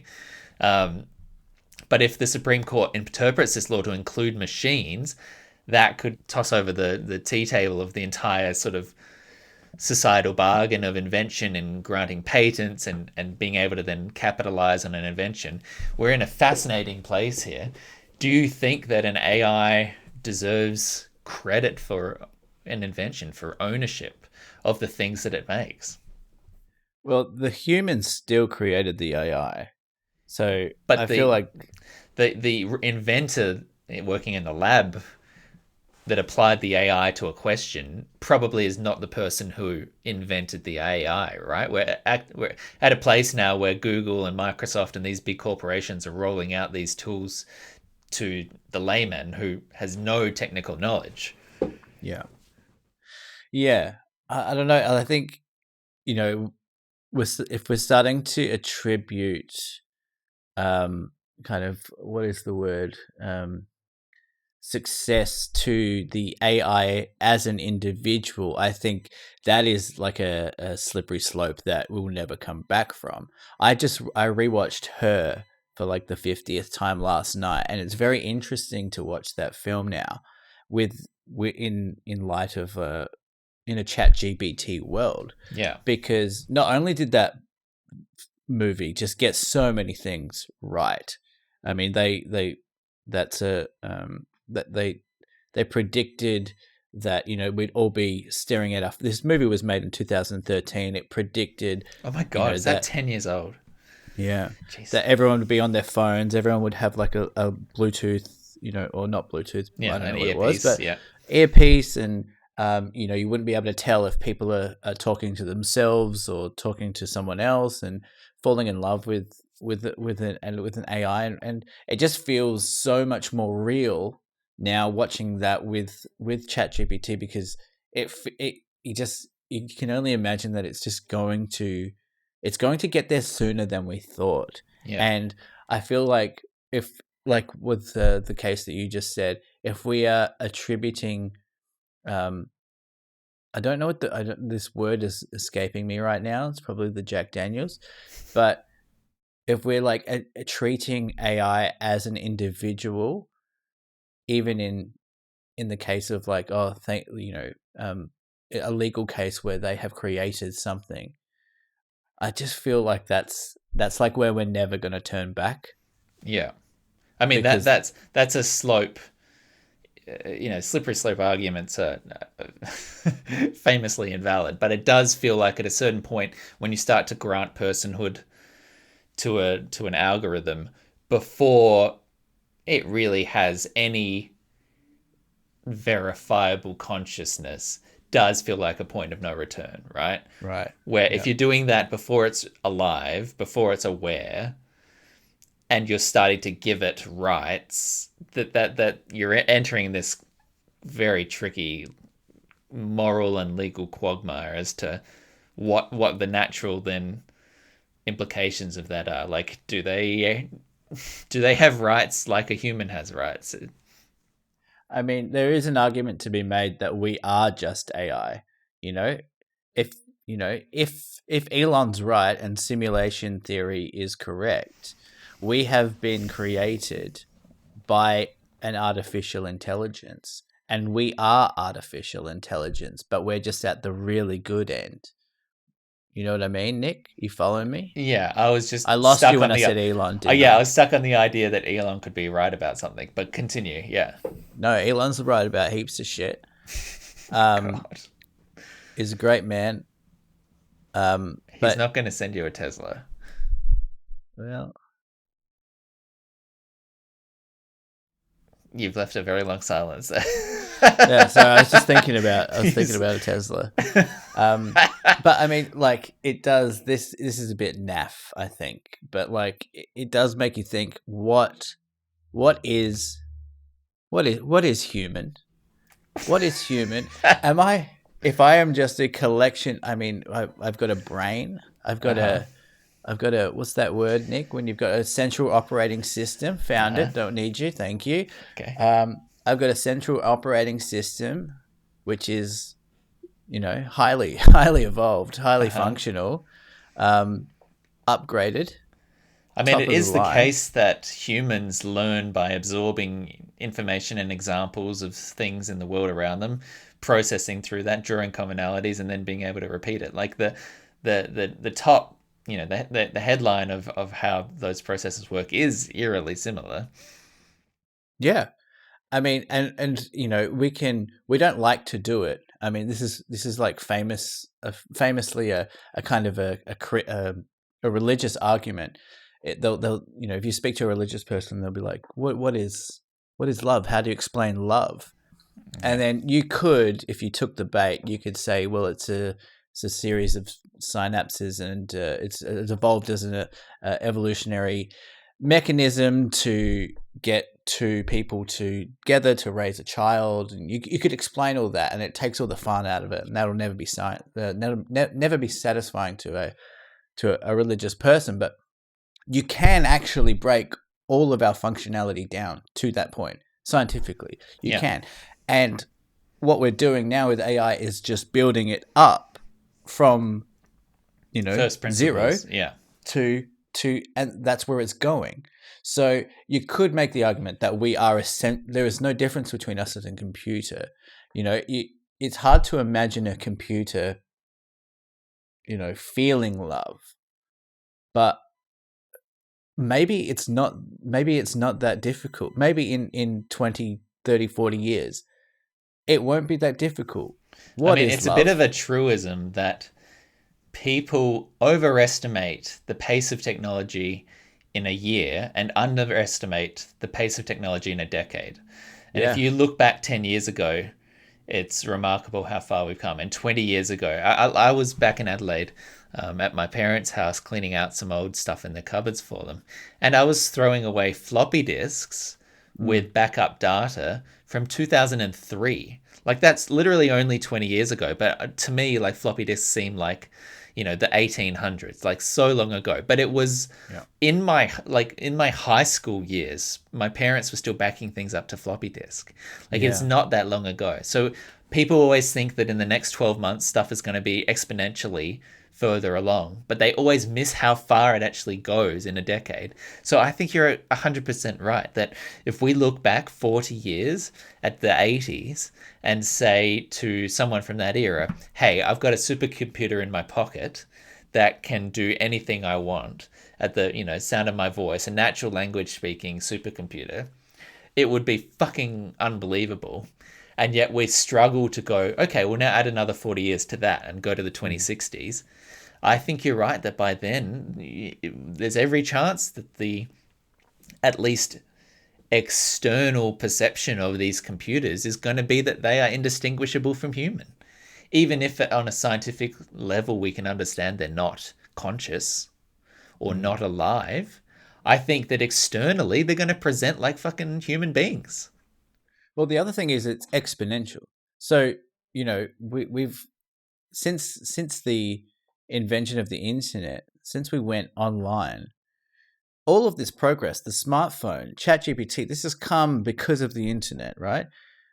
And Well, it's ChatGPT exponential. is more about the improvement, like the Moore's Law kind of thing, the improvements in silicon technology than the internet specifically. But you're right that harvesting Okay. data probably has an internet component to it. So, yeah. Yeah. And I just feel like that we're at, well, I've said it before, and I will say it again, Nick. We are living through one of the craziest times in human history. We lived through we were born, you and I were born in 1989 when the internet wasn't a thing. As we got into our teenagehood, we started to learn and become familiar with the internet, and that became a part of our lives. Now it's integrated into our lives. They will look back in class. They will teach about this time in classrooms in 1,000 years. Yeah. I Well, a mark my thousand years? Well, words. I was going to agree until you said 1,000 years. 1,000 years? 1,000 years. This is the This is the biggest. This is the most. This is the most. The Fuck. digitization and the Uh, internet kind of era truly is, I think you're right, a historic moment. it's the biggest leap that we've ever made as humans. It's even more than the invention of fire. We would have discovered fire. I'm just gonna say it. I'm not giving the caveman that found fire. An Yeah, idiot. An that's not that good. absolute fucking That's not dipshit. good. I might have stumbled into working out how to make a fire. I'm Fire just was gonna already say it. around. They Fire were was like, fire there. was there, lightning was happening. They were just like, look, that's a thing. I'm going to try and do it again.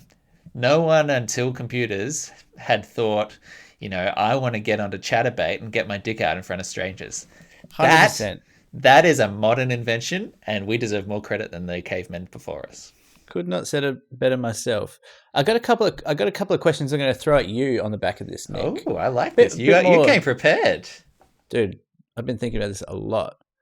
So what do you reckon the last profession that AI could take? If we assume that AI eventually taking to its extreme is going to take basically every job, what is the last who's going to last the longest as a human professional?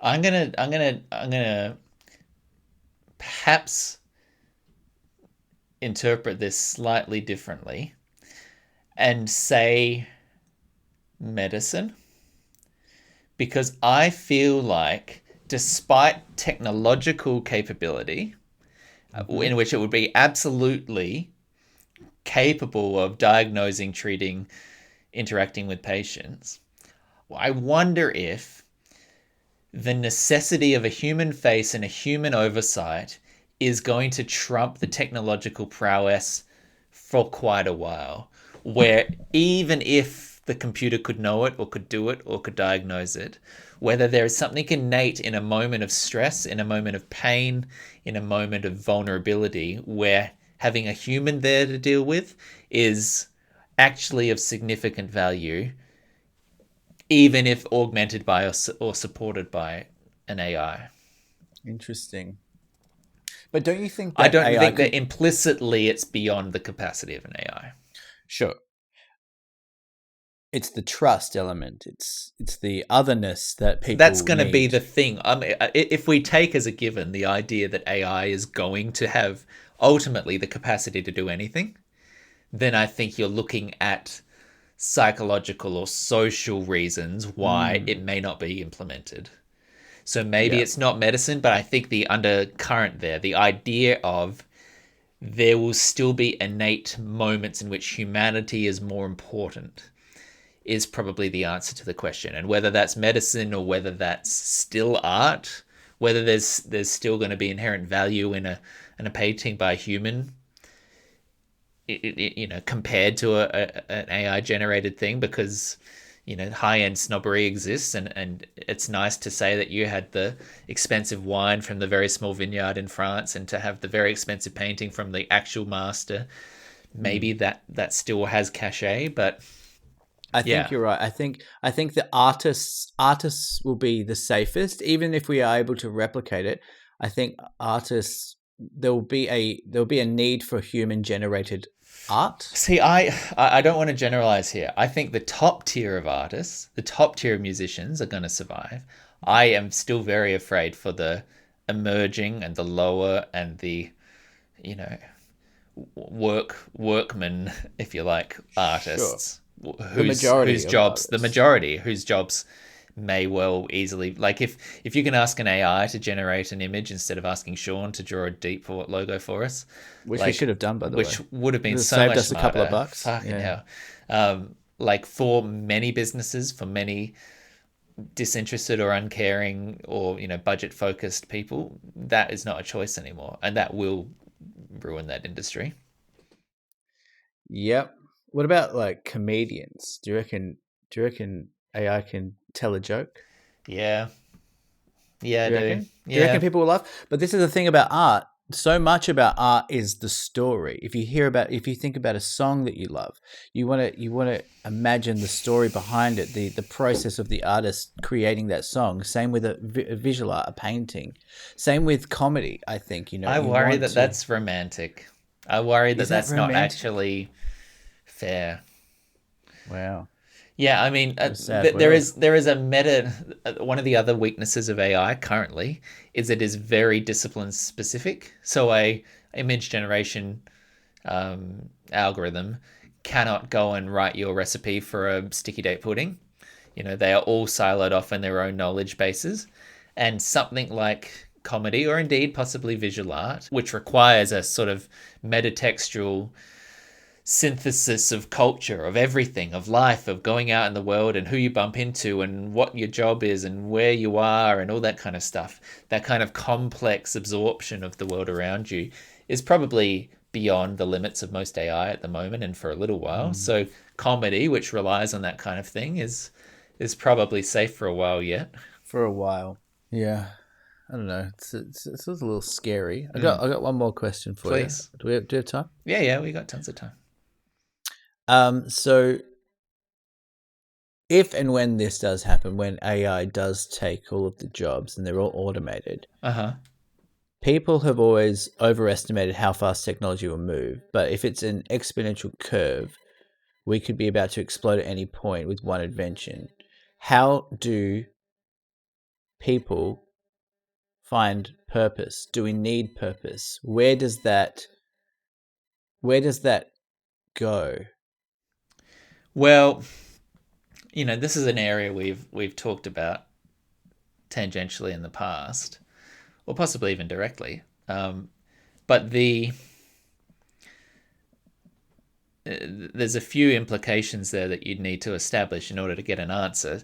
If you're talking about AI and robots replacing careers, we then need to talk about whether employment and financing and basically at the heart of it, survival is guaranteed by society. Whether there is a basic income, a support network, a safety net that feeds you, houses you, clothes you, or whether you still need money and the only way to get money is from doing jobs, and whether it then becomes a bitter shit fight to try and get one of the 1% of jobs that remain after the 99% decimation of the workforce by AI. Mm. And that's a very different question. So Well, then the obvious assumption there would be that we'd incorporate some sort of universal basic income, which yeah. destroys capitalism, which destroys production, I guess. Well, and AI can destroy production as well. If you can set a computer to go and make all the things for you, then which it already is so automated these days anyway. But if you can continue to decrease the amount of human involvement in the entire basic function of existence, then yeah, then you're at the question, which is what is the meaning of life and what do you do with it? And look, that's probably far too big a question for an idiot like me to have a pithy answer to. But you'd have to hope that humans, as we know them today, continue to exist as humans then, and thus that the things that matter to us now are the things that matter to them then, which is probably the people around you, the things you do having meaning, and I guess finding companionship for your brief moment of existence, right? So whether that means that for societal function, we continue to have this farce of work where you go and you do your, 5 hours a day, 4 days a week of work, and I'm doing air quotes there, where you sit in the office and you do your little bit, and it's all kind of meaningless because the computer does it anyway, but it gives you a structure, it gives you a meaning. Or whether it's a life of relative, at least compared to today, luxury of not having to even worry with anything other than the immediate pleasures you want for yourself. But I suppose that seems a little bit more fraught in terms of life satisfaction if you never have to worry about anything or never have to try for anything or fight for something, then I feel like you might be living a little bit more of a hollow life. Hedonistic. Yeah, I Yeah. feel like that will be a serious problem for humans to face because we're basically fighting millions of years of evolution, which has basically wired our brains the way they are, which is basically essentially about survival, obtaining resources, Yeah. finding a mate. That I know that's not the purpose of life, but I think that's what drives a lot of people. And I think that when that's taken away, ideally, you'd be like, well, you introduce UBI and you can, really focus that energy on finding, your passion or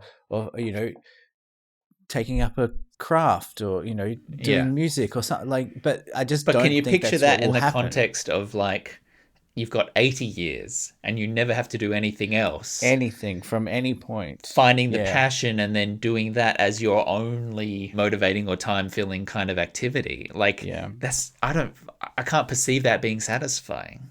No, I can't either. I mean, you look at an insect, as I often do, and just watch what they're doing. And you look at a spider. Sorry to trigger you, but you watch a spider, and it's going out and it's trying to find food. And to a human, we're just like, oh, it's a spider just being there, being scary, sitting in my tower while I'm at the gym. But it's doing stuff. It's like it's trying to find you know a mate, or it's trying to find food for its spider egg babies. It's doing these things, and we think that we are so different, but we just have more stuff in the way. Yeah, we have higher consciousness, but we are literally the same as animals. And I wonder if that's what if AI takes everything out of it and reduces it might reduce us back to our essence, which is survival, which is like who are we if we are not going out and attaining our own resources or doing anything to keep our life held up. Who the fuck are we? Isn't that's slightly different to what you said though? That's removing survival, right? If you remove Sure. survival from the equation and take out what has been the fundamental motivating drive of all of humanity, then yeah, you end up in a very interesting place. Yeah, I think I just got like tangled up in my own thought process there. Yeah, you're still thinking about spiders. Yeah, I have to rub my head like this. Yeah, it seems like it's working though. It's not. Um, are we done with AI? Yeah, I Yeah, I think think. we've milked that tit. Yeah, nice. That's a good chat. We had a good. That's a good substantial 40 minutes, probably 45 minutes on that. Yeah, it's gonna be a bitch to edit. I'm really dreading it. Yeah, I'm sure you are. Alrighty. Well, if you've enjoyed this episode 200, then I have some great news for you. It's sort of in the name. There's 199 other episodes. So please go back and check out the previous ones. I would recommend episode 100, one of our best, I'd say. A big story there from MZ. And Oh yeah. and gosh, that's a while ago now. Any updates on that? Maybe we can get any updates No, I on think the last update I got was from you. She had messaged you, I think. Oh, okay. I don't remember that. Okay. If you want to hear about Michael Stalker, that's episode 100. Good episode. Big one. Go have a listen. And if you want to follow us in other ways, well, we're on Facebook. You can follow us there. You can like us there. We're on Instagram, video clips and other such nonsense. You can find our songs and our episodes on Spotify and SoundCloud, and send us an email to deepthought@gmail.com, and you might be featured in our mailbag, which is coming up imminently. But first, I am absolutely Busting. just sweating. Just give me. Uh oh. Oh God. Oh my god. Whoa! Whoa! Just need to- Holy shit! Need to. Let me take a screenshot of that. Wait, can you get it up? That's what she he said. Yeah. Oh, look at that. So sorry, I Wow. was sweating and I just felt like I needed to take some of Yeah. that. Okay, so this is a bit of a dig at me, obviously. Nick's wearing a white singlet. Mentioned on the last episode where he effectively made me change because he thought that I was playing a character. And he's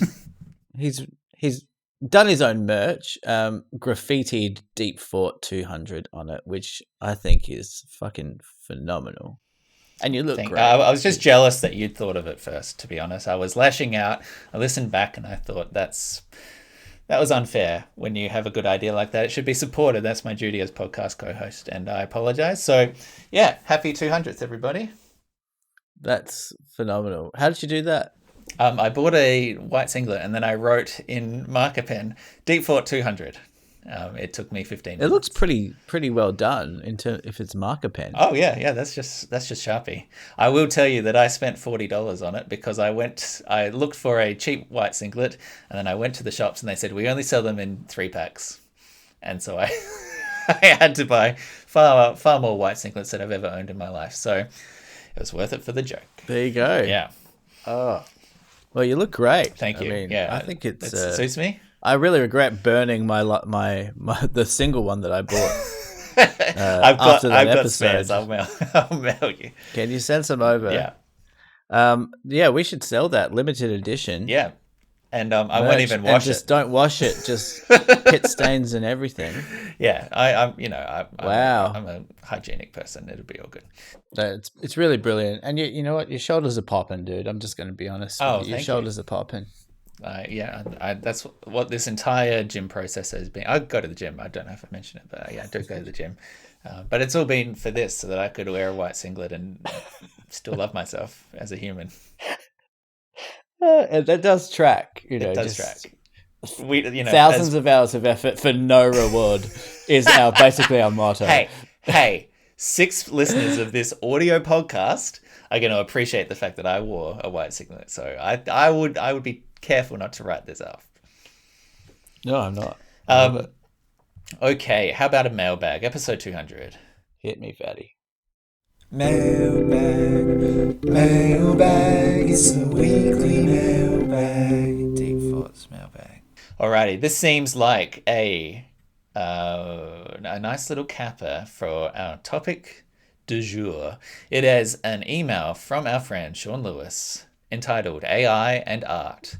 Sean writes, Nicky Boy asked me to propose a question to think about during DF200, seeing as you're going to talk about AI stuff. Also, I'm glad you like the new cover art, presumptive. I drew for you. I enjoyed doing it, brackets, and getting paid for it. Okay, the truth comes out. I don't know what to say. I find the AI art debate demoralizing and frustrating all at the same time. I've spent hundreds, thousands of hours of my life honing my craft and have many hundreds and thousands more to go to hone it further. This is all part of the mixed joy and suffering of creating something. Then you have tech bro AI dickwads telling artists that they're elitists for being able to draw and for saying that AI art is theft. If you want to draw, you can pick up a pen. The problem I have with AI in art is that we should be developing AI to make our lives easier and to make processes faster so that we have more time to relax, to enjoy each other's company, and to make things together. Cadmium is an AI tool that uses machine learning to color your hand-drawn animated frames. Hell yeah, that shit is time-consuming. Please help me speed up my process. But if we go too far down the Midjourney or Stable Diffusion, entire finished pieces of art whole, trained illegally and unethically upon hundreds of thousands of living, working, have to put food on the table by making artists, we will end up with more laid-off artists and people looking for jobs because it's far cheaper for some fucking suit to write prompts into a search engine. None of this is really a question. Art is part of what makes us human, yeah? Why have we built a world where we just consistently annihilate every important part of us? P.S. If you use AI for the cover art for DF300, I swear to Christ, I'll kill you both. We did say that. Good instincts. I Well, don't what a feel whiny like... bitch. Oh my God. I feel like there's actually not a great deal more to add given the context of everything we've talked about, but it does sound like a very nice and reasonable capper to the conversation we've already had. So thank you for writing in, Sean. And thanks for the... we will consider the direction we take our art in the future.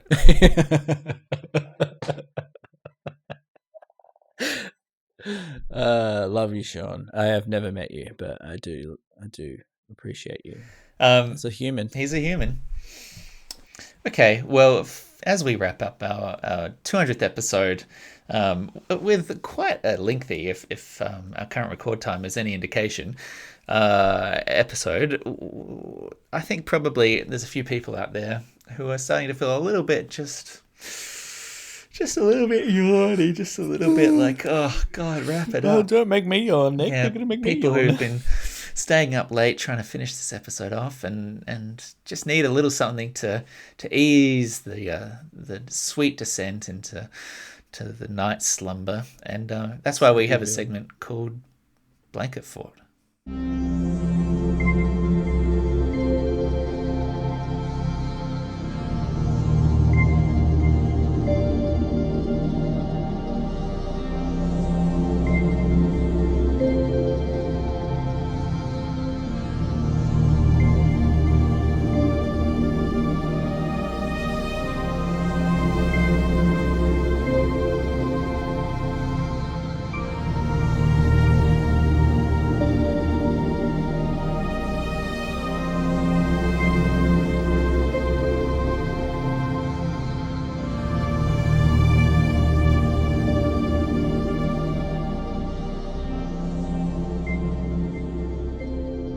So if you didn't hear our previous episode, we get in nice and close to our microphones here because this is a little bit of a more intimate end to the podcast, and we did have some feedback that perhaps a more obvious name for the segment is Sleep Fort, and to that we say, well, stay in your lane, but Blanket Fort will continue as it has obviously hit a nerve with people, and getting feedback is always good. So, okay. But thank you, Maggie, for the suggestion. Thank you, Maggie, for the suggestion. We've put it to the board.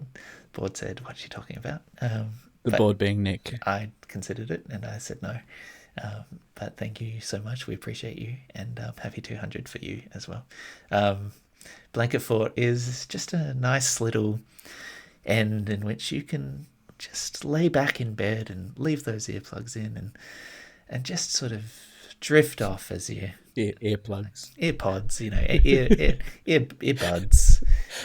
AirPods. They put in earplugs after they heard that chat GPT chat. Yeah. So just settle back and let us whisk you away to a calming dreamscape as you... I'm genuinely getting sleepy. Slip into slumber. We'll just take it in turns, and thank you so much for listening. Appreciate you. Happy 200, everyone. And let's all take a nice deep breath together. What do you say? In through the nose and out through the mouth.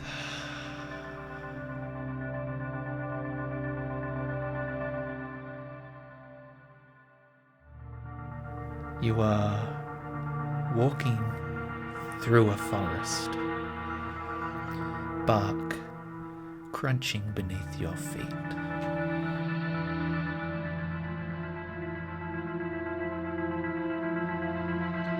And up ahead, something peculiar. A penguin.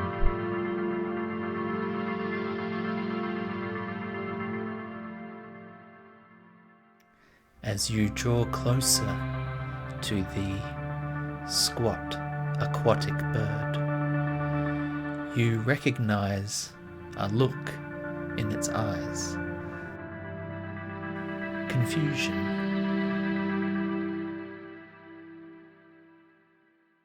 In your mind, brain, you say, what is a confused penguin doing in a forest such as this? Is it afraid? Is it lost? You look up around you at the treetops, whistling in the gentle breeze.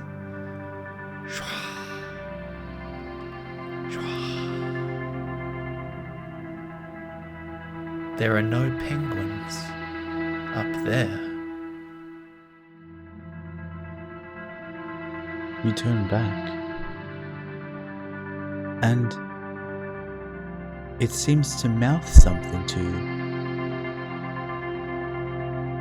Can it talk?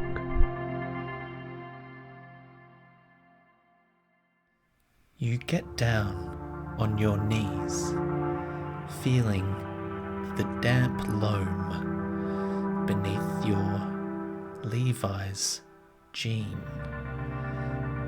There's a gentle sense of squelch as you settle your weight in front of the bird. And as you look it deep in its eyes, it says, "Warning."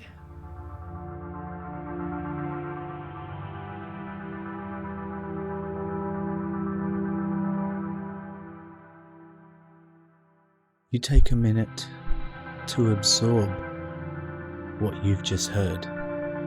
A penguin talking words in English in a forest. Nothing makes sense. Are you on mushrooms? Then you realize you are on mushrooms, and you have been this whole time.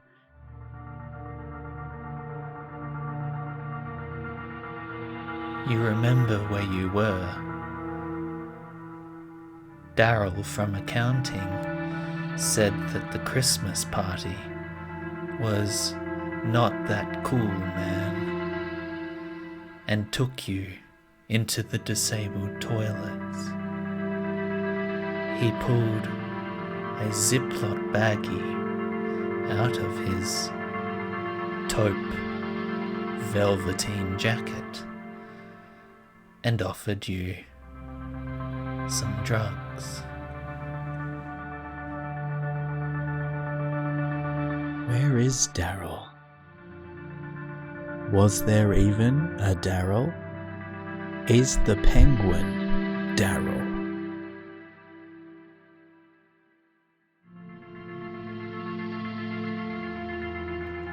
The penguin looks you in the eye and says, "Yeah, man, we were just outside in the lobby and I said come into the disabled toilets." And it's a bit like, whoa, am I right?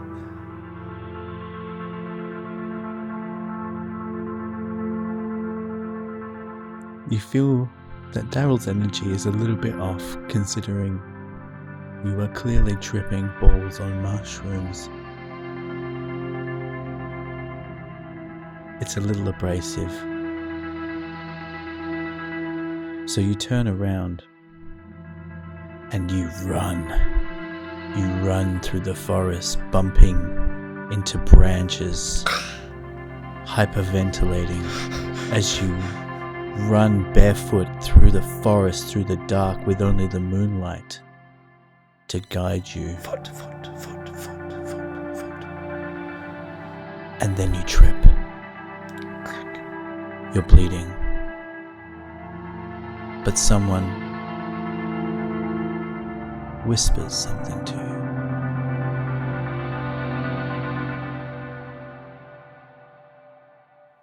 Watch out for the quicksand. And as you look around, you realize you are slowly sinking into a deep mire. And to your side, Daryl, the penguin, is of no use at all. Your limbs sink in to the boggy marsh, and there is nothing you can do. You try to scream, But then your mouth slowly fills with sand, and as you try to take a breath, it's just more sand, baby. More sand, baby. More sand, baby. More sand.